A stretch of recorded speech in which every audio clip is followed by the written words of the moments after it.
Hello folks, welcome or welcome back to the channel. Today we are going to open, unbox together the Archeo deck by Nick Bantock. And I'm saying actually opening it together because my other videos, most of them I have already opened the decks, so you don't really get to see the magic happening. Now I'm kind of blind with this light, but I'm looking for this thing. I forgot what it's called. X-Acto knife. There we go. All right. Well, that was crisp.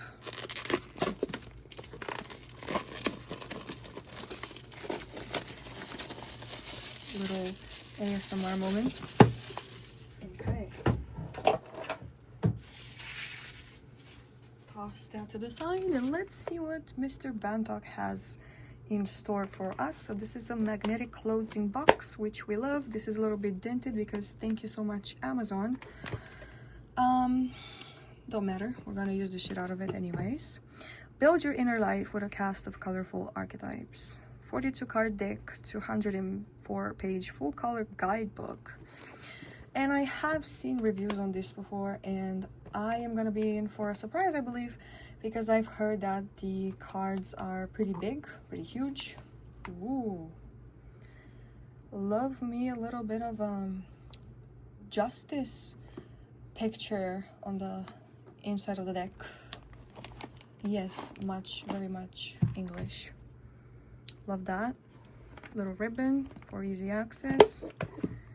Okay, let's check out the cards then. We got a little sleeve going on. This is the back of the deck. Little collage moment. Well, the whole deck is a collage moment. Why are they bent like this when they're brand new? That's what I don't know, but it's okay. They're meant to be bent out of shape. All right. This is so satisfying when opening a new deck and taking off the sleeve and the foil. Right. Let's get right in then, shall we? We have the Alchemist.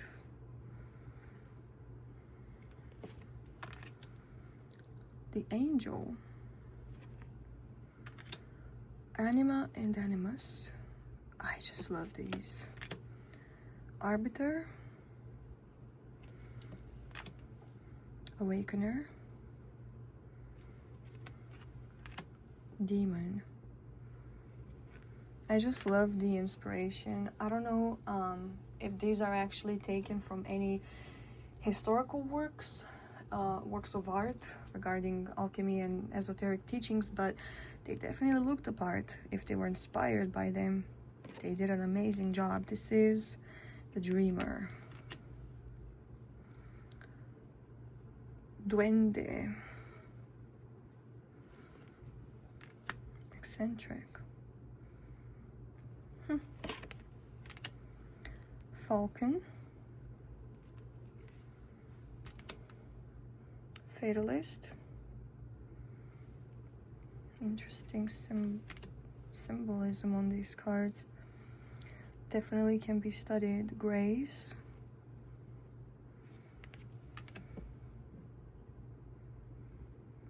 Green Man.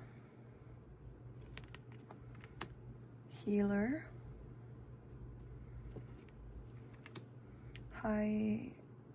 Hierarch. I actually almost read that as hierarchy. Hierarch. Hypocrite. Okay. Yeah, I see that. Illuminator. Innocent.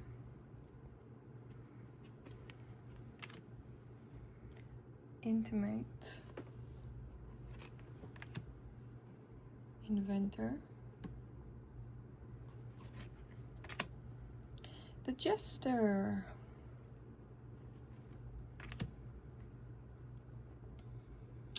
Where's the name for this one? I'm a little blind right now. Oh, the Lion. Duh. Magician,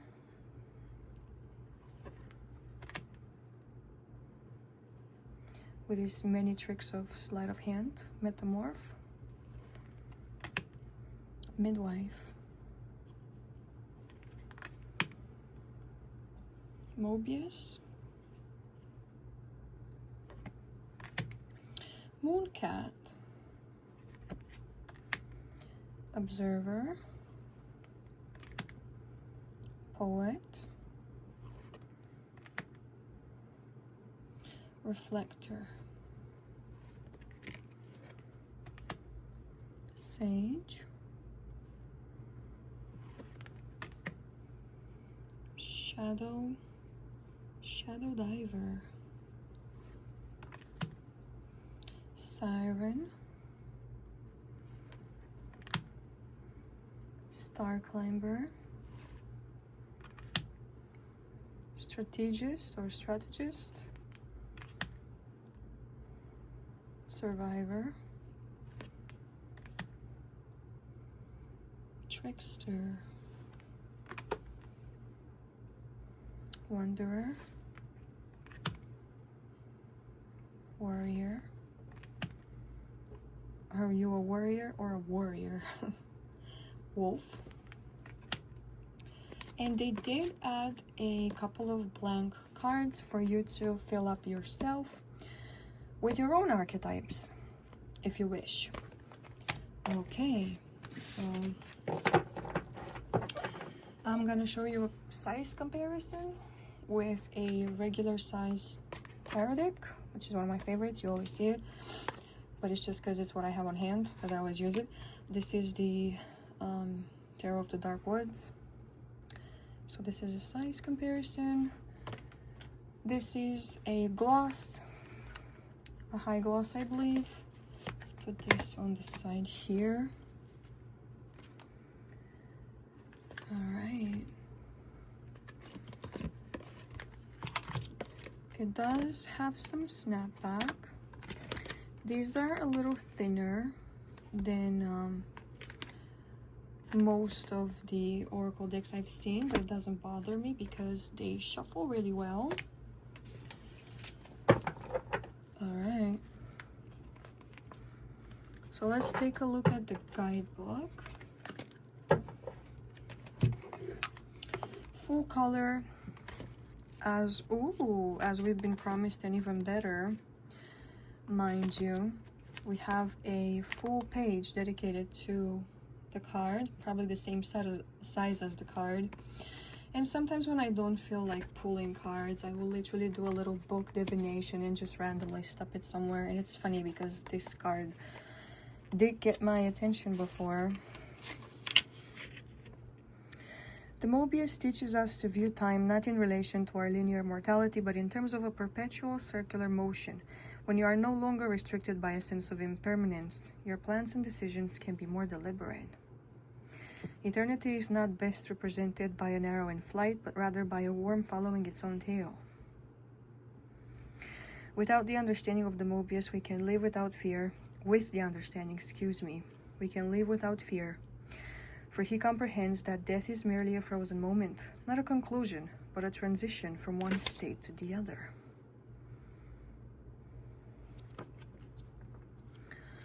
Beautiful guidebook.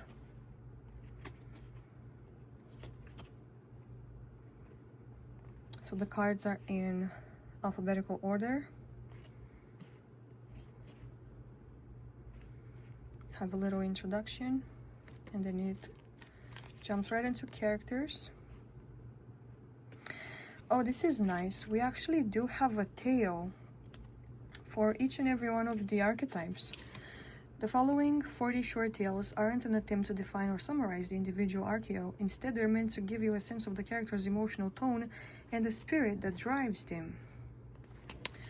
That's new. Well, not necessarily. I mean, I've seen oracle decks before that have done this, where they have the explanation and the story or the mythology behind every card. But I like this, and I like that they did it separately. So there you have it, folks. This is the Archeo deck by Nick Bantock. How do you feel about it? Do you love it? Do you hate it? I feel it's like it's one of those decks where you either love it or you hate it. I really love the symbology used in this deck. The artwork is exquisite. Quality of the cards pretty good, I'd say. I like it personally. And I do like a little bit of variation, is that what you call it, in my Oracle cards, especially when I do big spreads with both Oracles and Tarot. I do like a little bit of sizing, color, and style variation in my reading. It adds to the depth and nuance, you know what I mean? So yeah, this is it. If you enjoyed this video, make sure you like it, make sure you subscribe to the channel, check out my readings that I've done if you want to treat yourself. And otherwise, I shall see you next time.